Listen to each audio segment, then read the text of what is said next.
Greetings, Commanders! It's Ryant1UM here, and today we are back once again in No Man's Sky. So, apologies for the absence this past week. I came down with something pretty nasty after my fiancée Chloe had some bronchitis, and I think I got a little bit of the symptoms from that. Fever of 101 degrees Fahrenheit, and just a lot of phlegm and coughing and grossness and stuff like that. But I can definitely say I'm feeling better. Still a little bit under the weather, but I'm about 85-90%, so that's why I'm back here in No Man's Sky. Now, I do want to go ahead and let you know that starting most likely this week, we'll probably actually get back into a little bit of Stellaris Console Edition as the new DLC, Ancient Relics, comes out, and I'm really pumped to get into that. So, No Man's Sky will probably take the back burner for a little bit, and we'll probably just have a new playthrough of Stellaris, and we'll probably do 1 or 2 playthroughs of that, and then we'll probably pop back into No Man's Sky before Necroids comes out, and so on and so forth. So, but you're probably noticing, what is this? And why is it so big? That's what she said. Well, this is Alpha 1 2.0. I know, it doesn't make a whole lot of sense, but this is my 2.0 version of the Alpha 1 base that we had, which has gone from a tiny little kind of like a 4x8 shack to now this gigantic kind of, I would almost call it mansion, but it's nowhere near what some of those people in the community can do with housing and stuff like that. But it's big enough for me, and that makes me happy. So we've got ourselves some power generation outside here with solar panels. We've got ourselves an oxygen harvester, so we have unlimited oxygen. We've got tons and tons of storage inside. I'll go ahead and give you the grand tour here in 1 second, but I'm a pretty big fan of the outside. You know, it's not landscaped, it's not anything like that. It's pretty bare bones, but for what I have unlocked, I'm pretty dang happy with how it looks. So, let's go ahead and swap to first person, just like that. And let's go in through one of the front doors. So, we do indeed have a little bit of overgrowth inside of the house, but that's a-okay. Over here is where we have all of our technicians. We have our overseer. We have our weapons expert. We have a farmer's terminal. And we also have our scientist over here. Although he's seen better days, he's a bit shut down at the moment because, well, I'm supposed to be doing a mission for him. But don't tell him, I'm not doing it. But then inside of here, we've actually got ourselves our first growth. So our first crops that we're growing are these right here. They are fungal clusters or fungal mold. And they are going to allow us to create a bunch of something called acid. So the fungal mold, you need a lot of fungal mold, and you need a lot of mordite. Now, acid is something that you need in order to make specific upgrades, but also you need it to make a couple of different products. One of which is right here, the liquid explosives. Now, the liquid explosives requires 1 acid and 1 unstable gel. The unstable gel requires cactus flesh and lots of it. So I had an idea, and it was this.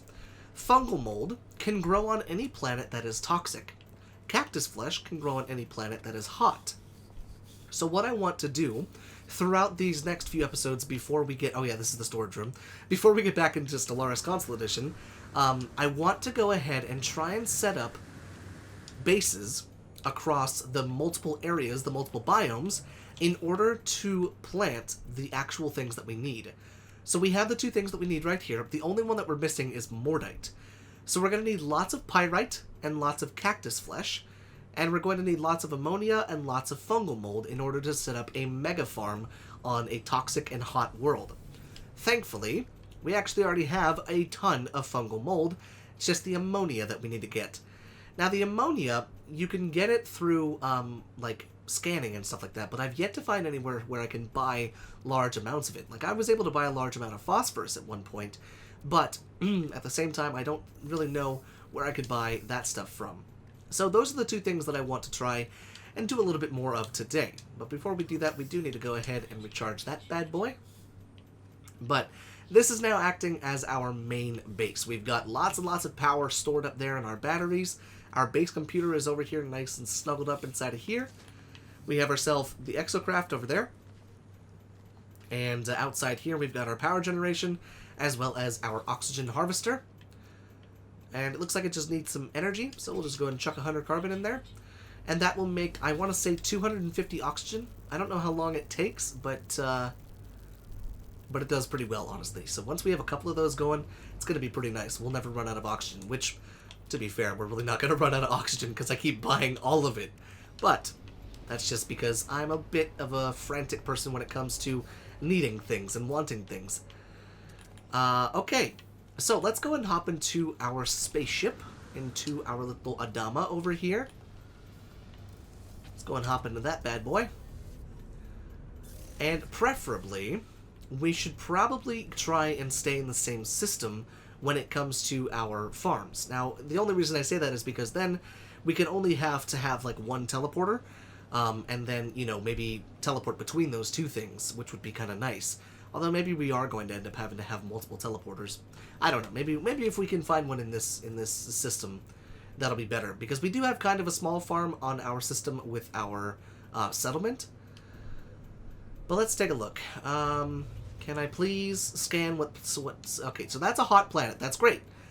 But, selenium. We don't need selenium, we need cactus flesh. So this thrives only on desert planets. Okay. So I assume we need to find one that can grow cactus flesh natively. That's Starbulb. Let's go ahead and take a look. What about this one over here? That's... Oh, there's Pyrite on there. Oh, yeah, that's Doomsday. That's the one with the frickin' volcanoes and shit on it. That's more selenium. Okay, because I'm going to go ahead and assume that you can't actually farm it on a scorched world. It has to be like a desert world, I imagine. Okay, so I tell you what I'll go ahead and do is I'm going to go ahead and plop over to the space station, teleport over to where my farm is at, and the settlement as well. We'll go check on that as well while I've got you. And then we'll go try and find ourselves a cactus flesh-bearing planet. Okay, so luckily, in the system where we actually have our settlement, there is... Oh, good lord. Sentinel forces incoming. Oh, shit. Okay, well, this is awkward. Give me my exocraft. I need my Minotaur, please. Thank you. Alright, let's get rid of these freaking Sentinels first. But what I was going to say before I was rudely interrupted by these assholes is that in this solar system, there is actually a planet that has cactus flesh on it. All we gotta do is put down a teleporter and a base computer, and we can start farming cactus flesh today. Only thing is, we just need to get the resources to get all of that stuff. Alright, let's go kill the rest of these ones over here. God, I love this Minotaur, dude. It's so cool. I'm glad I can't kill my own people, because there would be some major collateral damage in this freaking place. Okay, come on. My only gripe with this Minotaur is the fact that it's kind of difficult to turn. And when I say kind of difficult, I mean absolutely, incredibly, infuriatingly difficult to turn. Alright, let's just go ahead and recharge that bad boy, just like that. And there we go. Suppression forces retreating. So let's go ahead and grab what's in the rest of these things. Let's see. There's one there. Most of the times it gives you more shields, but also gives you some ammo, which is kind of nice, honestly. Okay, so we got some nanites from that. Let's go ahead and take a look at what we have over here. We'll just take a quick stop off over here, just to double check. And our settlement should be profitable, if I'm not mistaken, right now. Let's see. View settlement status. Yes, indeedums. Look at that. We're making some good-ass money, honestly. Let's see. Let's go ahead and chuck that stuff into my exosuit. We'll sell that when we get the chance.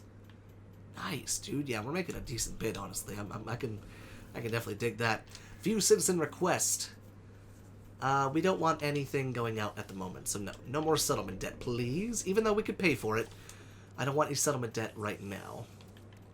Alright, so thankfully we can just kind of get rid of all that stuff here soon. But the other thing that we've actually been working on here is there's a couple of different projects that we've got going on. Yeah, we got one over there. And if I'm not mistaken, there's another project going on right here. Unless this is the finished project. Is this done over here? I feel like it is. I think it is. This is the bar, isn't it? Yeah, that's exactly what this is. I'm pretty sure this is the bar. Daydreaming. Why is the geologist working at the bar? Sounds like the beginning to a bad joke. This is another landing pad, if I'm not mistaken. So this is the final fit. We need 3 aronium. Okay, well, can I make aronium? I can't remember. Alright, but I'm getting ahead of myself. So in order for us to go ahead and begin to farm, we need a couple things. Like I said, we need the chromatic metal and everything like that to put the base computer down. But let's hop over to the office over here. We'll teleport over to where my little farm is at, right up there. Granted, yeah, it's only 900 meters away, but still, I don't really feel like walking a kilometer. But let's go ahead and hop in here, and I'll meet you up there. Okay, so here we are inside of our little place, and if we go ahead and walk out here, we can now see that I've got a whole bunch of these things right here. Now, we've also got these two boxes out here. This has some chromatic metal in there, thankfully. And then this one should have, yep, all the sodium. So we may even actually be able to get everything that we need in order to build everything on another planet for the farm. But honestly, what I want to do is I want to line just an entire area. As long as I can just have like an entire area of farm, I think it could look really, really cool. And I think we could actually make it look really cool with some decorations and stuff like that. Maybe some landscaping and everything. This is a nice ship. 1.4 million units for this? And there's two versions of it. This is a B18 plus 3. That's a B18 plus 4. Very cool. That's a nice little fighter. Although I'm not really in the market. There's another one up there. Not really in the market for a new ship, let alone a fighter. That one's even cheaper. But let's go ahead and offload that stuff that we have inside of my inventory. Make some quick bucks. Just like that. And just like this. Alright. Very nice. Okay, so we got all that stuff done. Perfect. Let's double check right here. Can I buy anything that I need? See, I could buy phosphorus and dioxide, but I can't buy ammonia. So we'll have to go ahead and mine that on this planet, most likely. But let's hop over. Or let's actually hop down and take a look at what it'll cost me to get all of the stuff that we need for the next base. So let's see. We're going to need a base computer. So that means we need some chromatic metal. And I think, honestly, I think all we need is the base computer, because then we can at least start putting this stuff down, which needs pyrite and cactus flesh. So yeah, we just need to take 30 chromatic metal. So I tell you what, let me go ahead and go scout out a base location for us, and I'll meet you there. Okay, I think this may actually be a pretty okay spot to go ahead and set down. Problem with the planet that we're going to be building on is I believe it's going to be just a tad warm. Yeah, I was going to say billowing dust storms. And there's high sentinel activity. Now, thankfully, there's a free landing pad here, but the unfortunate part is it's one of these protected buildings that we're going to have to break into eventually. So we'll probably do that here eventually. Now, the other thing that I was thinking is possibly building it underground, because it doesn't say anything about having to have direct sunlight. So if I could find maybe a cave or something that we could hollow out, but then again, I don't know how the game works, if it works well with having like terrain edits and stuff like that. I don't really know if, you know, if I teleport out and teleport back in, if the whole farm will just be gone if that's the case. That's definitely not something that I want to have happen, but I'm thinking, is there whispering eggs here? Oh, I know, they're just hazardous flora, but it says there's something underneath of me. Humming sac. That means there's a cave underneath of here. Hang on. Because that means there's sac venom on this planet. Wait a second. Wait just a damn diddly second. Where did I find those? Right there. Let's go ahead and dig. We're gonna have to anyways. And let's go ahead and see what we can find. Because if this leads... It does. It leads out into a pretty large cave. Only problem is... Oh god, this gives me hive... like, hive feelings from Halo... Or not Halo, from Destiny. What the crap? This is creepy down here, dude. Okay, well let's see. We've got some humming sacs down here. Oh wait, no, these are freaking albumin pearls, not sac venom. I forgot. Is there an exit to this? It doesn't look like there's an exit, like a natural exit, but I bet you we could make one. Let's see. Let me do some digging. See if I can find the exit, or find a hole. Yeah, there's one right there. Okay. So this leads out into the open. So what if I just kind of hollow this entire area out, I wonder? Because I don't think this will be, like, permanent. I feel like it'll probably be temporary, but still, it'll be kind of nice to have it. So, can I go ahead and flatten? Yeah, I can. Okay, cool. So I'm just going to flatten a little bit and see if we can't get this stuff going. Okay, let's go ahead and register this bad boy right here, because I think it's going to be pretty cool to be here. Claim base. Wow, yeah, it is storming up top. Holy crap. Now, the good thing about building underground is the fact that you're always protected from the elements, so you don't have to really worry about too much when it comes to insulation. I hollowed out a decent bit in here, but my question is this. Can we put down this stuff? So we need pyrite.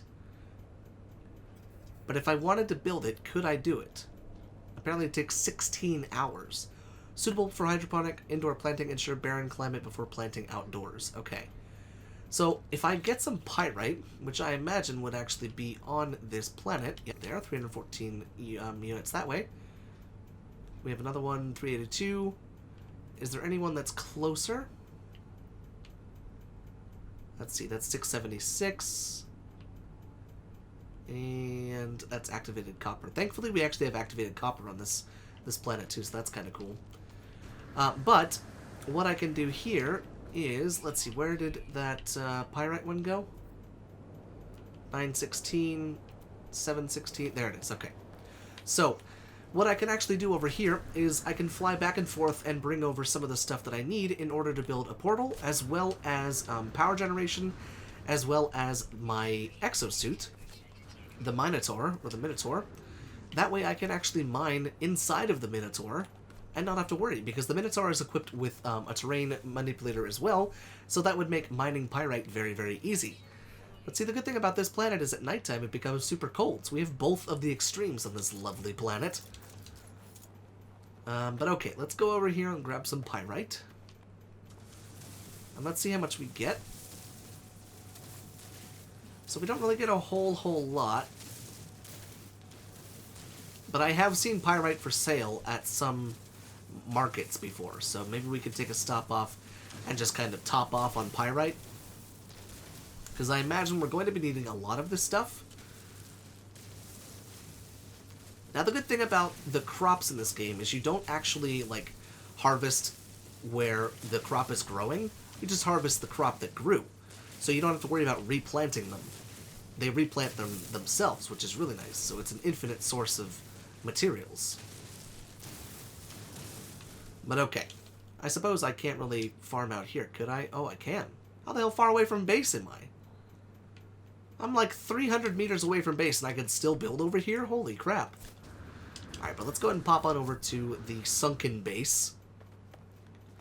And truthfully, what we'll probably want to do is we'll probably want to build a tunnel from where my ship is at, because I'll probably just use that as a landing pad over there. And let's go over here and take a look.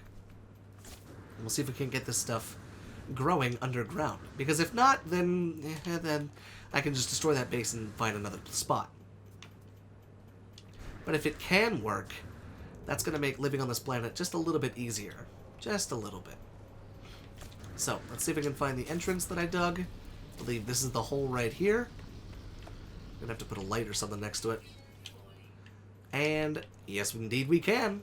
Look at that. So I can build 5.